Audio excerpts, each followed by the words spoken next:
رمضان كريم وأنت مدعو على الإفطار. إذا وجدت بيتي في الدمار وعادت أمي من الطابور بخبز وقلب مكسور.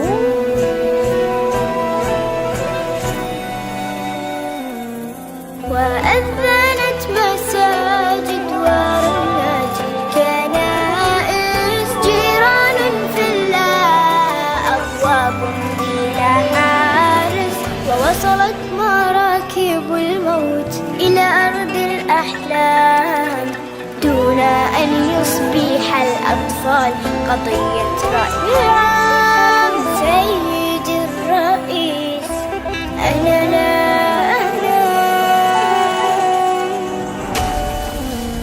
كلما أغمضت عيني أسمع انفجار ويشتعل سريري دخانا ونار ويخرج الخوف من باب الدولاب وتبكي الأغاني وتنزف الألعاب. سيدي الرئيس تنزف الألعاب.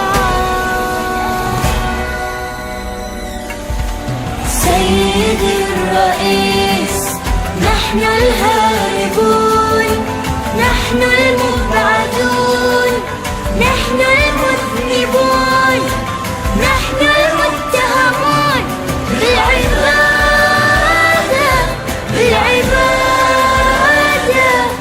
المحكومون شنقا بالإبادة، الذين قطعت ألسنتنا لأنها نطقت بالشهادة، بالشهادة.